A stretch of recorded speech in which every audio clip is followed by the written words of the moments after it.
So, based on Paul Verna's opening comments this morning, some of you might think the answer to, whether the Kindle Fire will end the iPad's reign has already been determined. But we're here to, get under the hood on that and learn a little bit more about what we can expect from Apple in the future and also from the Kindle Fire and how that might shape, our business as we look down the road. But before we jump into that, I'd just be interested in knowing, show of hands in this room, how many people own an iPad 1, 2, or the new? How many people have ownership of a Kindle Fire? How many people gave a Kindle Fire for a holiday gift? Okay. So the numbers actually represent Paul's statistics. I mean, I did a quick analysis there, and I think we're there. So joining me today are Paul Reynolds, electronics editor from Consumer Reports, and Jason Snell, Vice President, Editorial Director for Macworld. Hi. Thanks for joining me, guys. We are going forward. So we've got Macworld here represented, and we also have Consumer Reports perspective on the world. And what next I think we'd like to jump into is, the question, gentlemen, does size matter? Well, you said we weren't going to talk about that. I never said that. We made a pledge to avoid 7 and 10-inch jokes. But anyway, no.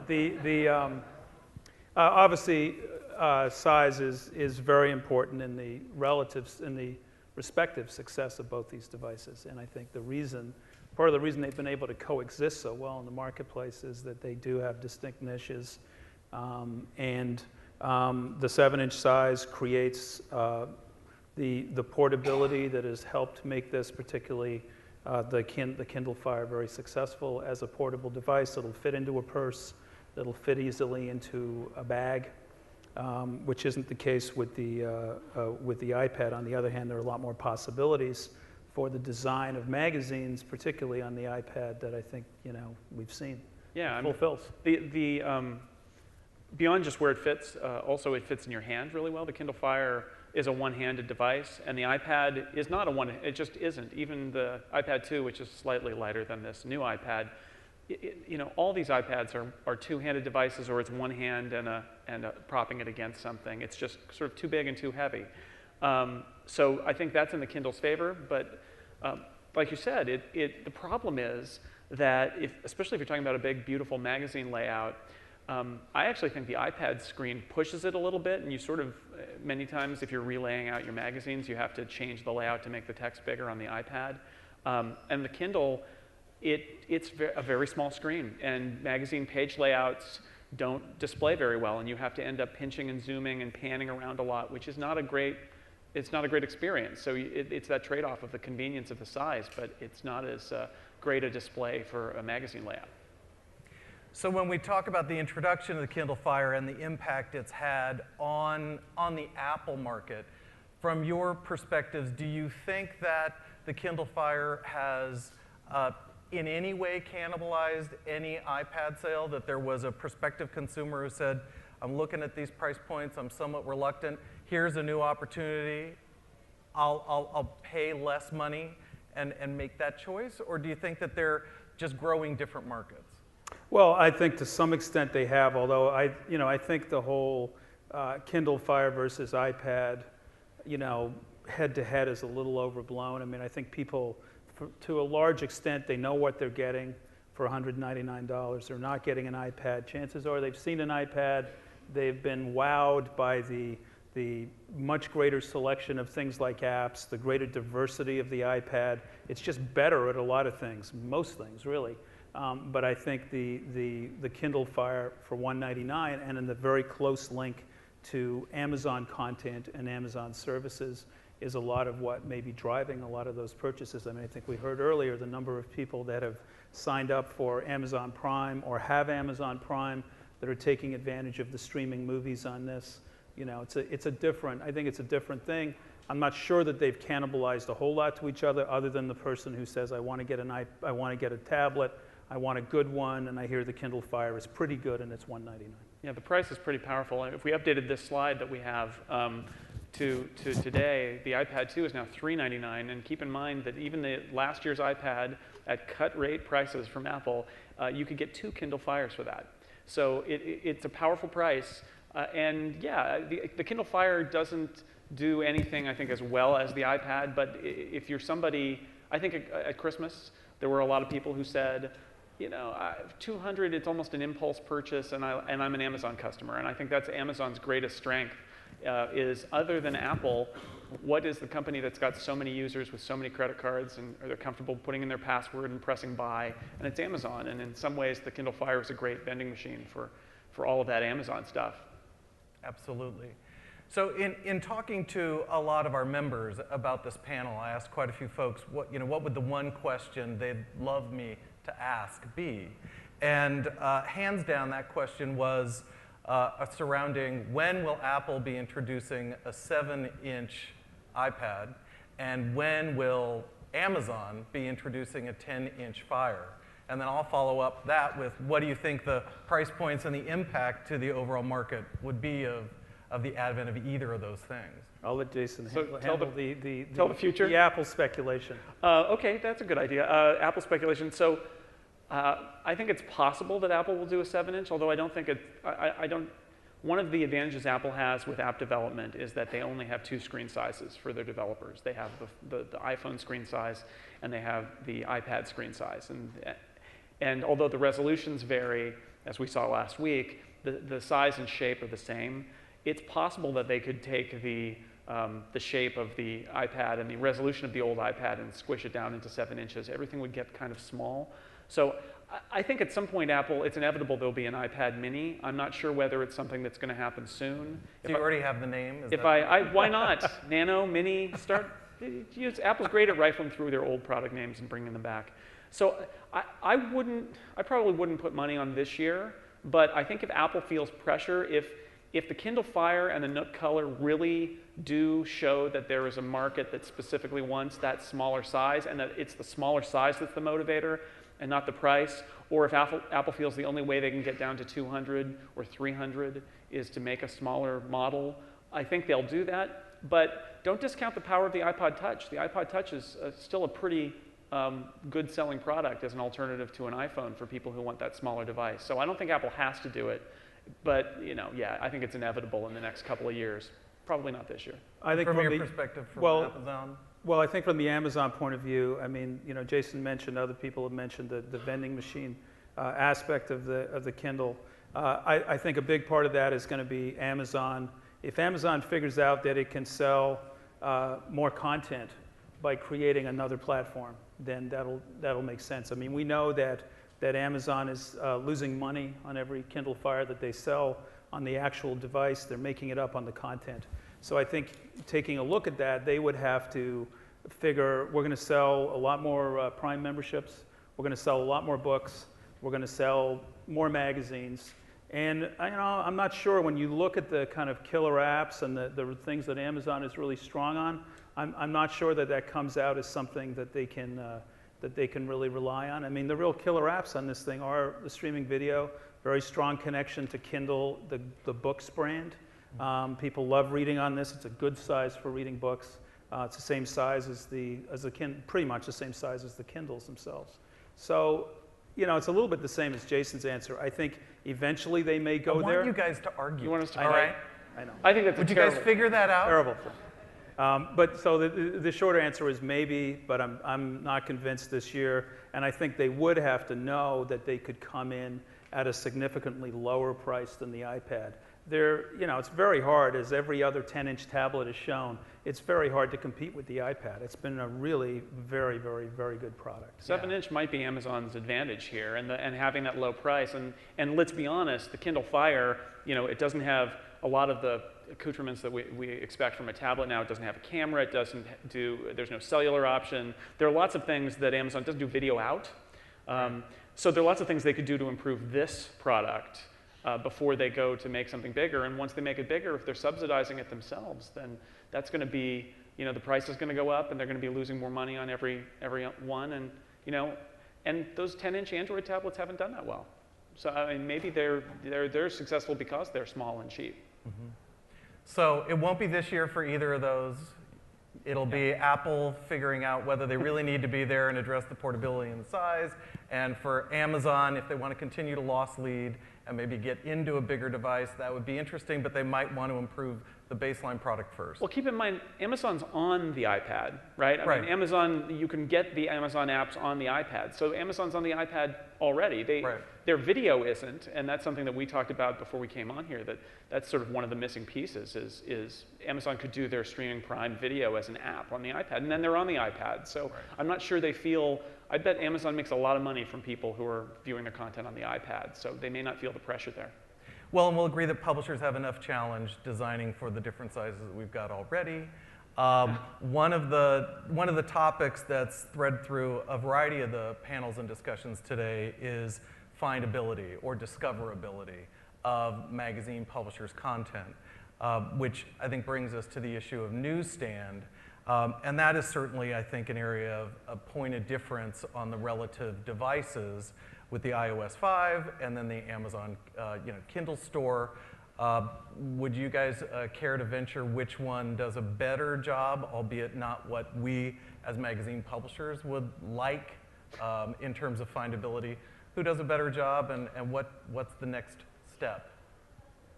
Well, it's complicated.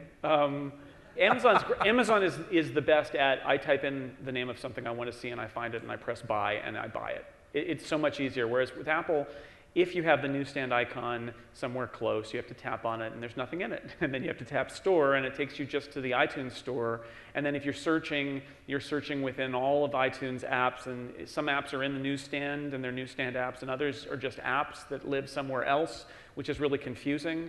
Apple's advantage is that everything is an app, which means that you can do a lot with interactivity that is really not so available on Amazon, where it's more of a replica. The downside of that is that all we have to do is upload files to Amazon and we're on Amazon, whereas we have to spend money either building our own tool or using a third-party tool, whether it's Adobe or Woodwing or MagPlus or anything like that, and that's kind of a pain that costs a lot of money. So from a consumer standpoint, I think Amazon's approach is way better, and Apple's is great if you want to invest the time and money in it, but it's also frustrating that there's no simple, there's no iBook store for magazines on the iPad. I think the other thing with the iPad, a lot of people are obviously, many of us in this room are very familiar with these devices. If you're coming to the first time to an iPad and trying to get magazines, you're going to have, I think, quite a confusing experience. Yeah. You're going to go to an app that says free. Oh, wow, great, free magazines. You're going to go through there. It's going to take you a while to figure out what's really going on. Well, no, it's not free. What's this down here? I need to buy it. I mean, they could do a lot, I think, to make this is how you get to magazine content. This is how we do it. You'll download an app. You'll do that. And Amazon, does that. I think, as Jason said, it does it considerably better. You can just go. It's as simple as going to newsstand here. Yeah. Going in, clicking out to the store, buying something. It ends up in your, quickly in your newsstand. There's not an app to deal with, so it definitely has some advantages. And I think you're seeing Amazon's expertise at selling things at work in some of the aspects of this. And the premium program, as you were talking about earlier, is a consumer advantage. So how do you think that the screen resolution, that is come with the new iPad, it's taking it to a whole new level. How do you think that impacts the pressure, say, on Amazon for their device moving forward, and differentiates the market for magazine publishers as to where they might focus on enhanced content versus just straight PDF content? Makes the text a lot more readable. Once you've updated your app to support the higher resolution, and then you've got the bigger download sizes and all of that, which is an issue. But I think potentially the demos of an iPad, a new iPad with the almost said I'm iPad 3 there. The new. The new iPad, it looks great. I mean, it really does show off the content incredibly well. And you pile that on top of the fact that the Kindle Fire is this little 7-inch display that's much lower resolution. And it's not as good a showcase for magazine content. It's cheap and it's small and it's portable, but it's not as good a showcase. I think it just advances Apple's lead in that area just a little bit further once everybody updates their apps to support the new resolution. In the meantime, actually, the older apps the text doesn't look very good, sort of rezzed up on the new iPad. Yeah, I would agree. I mean, I think the resolution and the type is actually going to be maybe an important area that we haven't been thinking about that much. The photos are very important, but actually when you look at the magazine apps on the iPad, there actually isn't multi-touch that you can pinch in and change the size of the type a lot. And some of these apps are not that easy to read. They're really not that easy to read. You can't make the type that big. And one of the things that Amazon does is it's a much simpler, less interactive, less bells and whistles. But what you can do is they've taken some of the functionality from Kindle books and put them onto the magazine so that you can get a text view.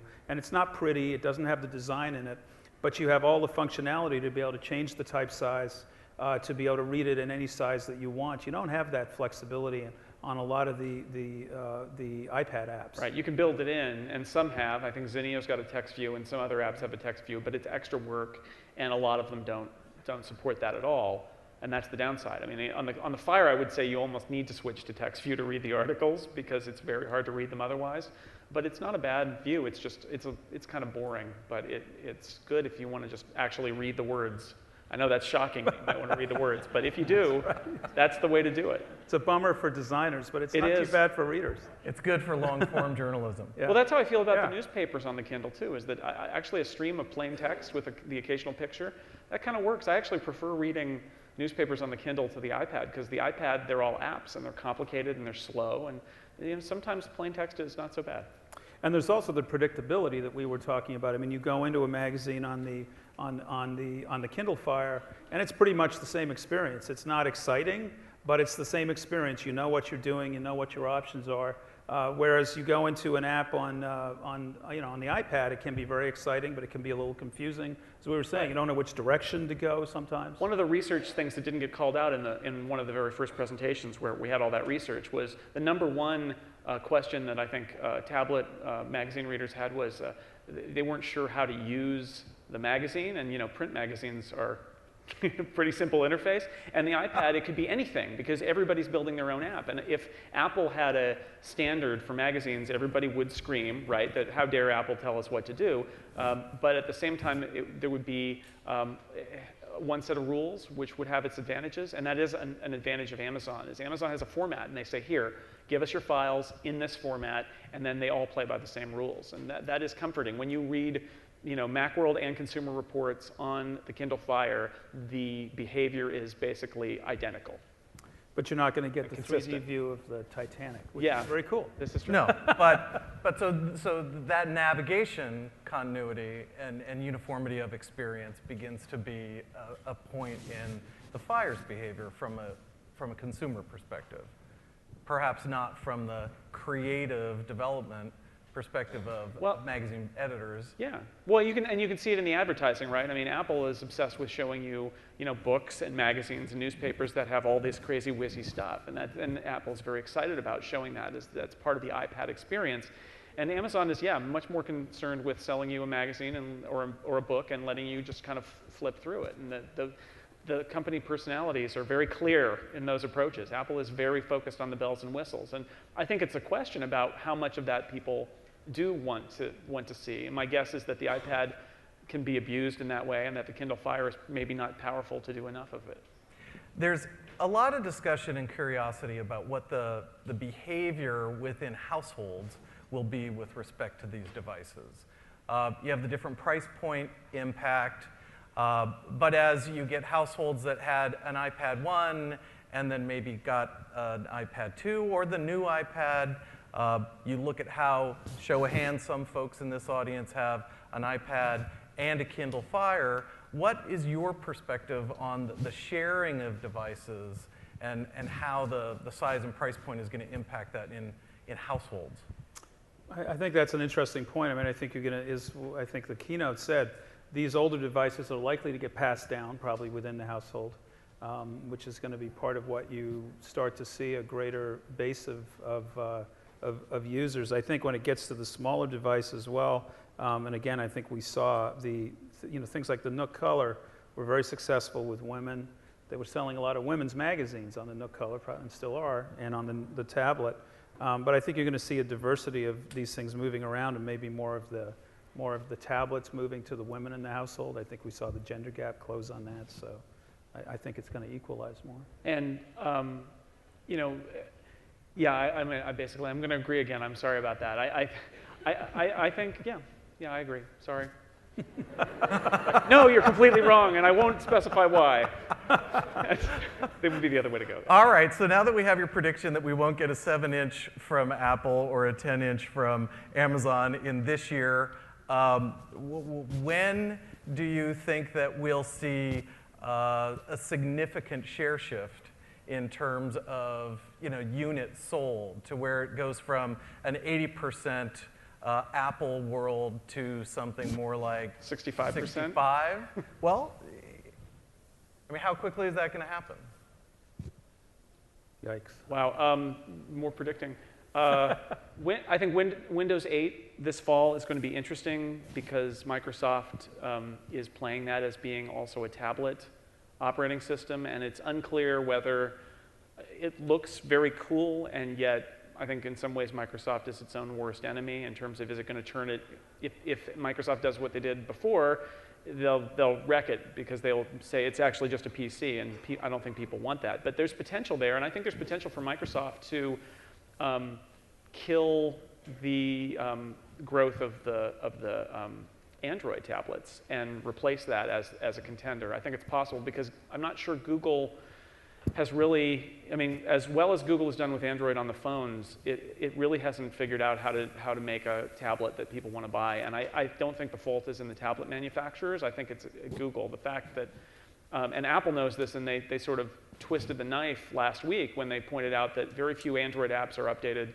to take advantage of the larger tablet display. And that goes back to Google not really evangelizing with its developers that they need to do this. I think Google fundamentally believes that tablets are just big phones, and as a result, it's a much less compelling experience. So, I think Amazon and Barnes & Noble, because they control the experience and are not using Google stock Android experience, that's why those products are more successful, is that they've taken complete ownership over it. You wouldn't know that it's an Android tablet.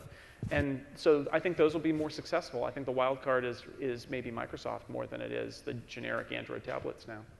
Unless Google changes direction and really embraces the idea that tablets are special, but I don't think they've done it yet. And you agree? I agree, unfortunately. Oh, come on. I should have said Android tablets are dead, then we could have fought about it. I was going to add one more thing, which is, and I don't think it's going to be a game changer, but I think one of the things to look at Amazon for doing is they have shown themselves to be expert marketers. And I think one of the interesting things in magazines, I mean, we know at the end of last year they were trying to get sort of a subscription model for Kindle books. Mm-hmm. And publishers really didn't buy in that. It would be interesting to know whether they're still looking at that model, looking at magazines for it, looking at some way to get something that is really this compelling value proposition for people that really will make them think this is even better a deal than it is now. Would they have the streaming videos, but... Well, they've got the lending library where they're technically buying books from publishers and then giving them as a rental to the Prime subscribers. And I wonder whether there's a magazine story there coming where you get a magazine subscription with your Prime. And from the publisher's perspective, Amazon's giving them the money. But from the user's perspective, it's a free subscription from Amazon. And they do like to do stuff like that, even though it frustrates publishers to have their product perceived as being a freebie. Amazon's willing to pay. Yeah. Okay, last question, you each get a one-word answer. We framed it as Kindle Fire and Apple. If there was a third horse in the race, who is it? One-word answer. Nook. Nook. Great. Thank you very much.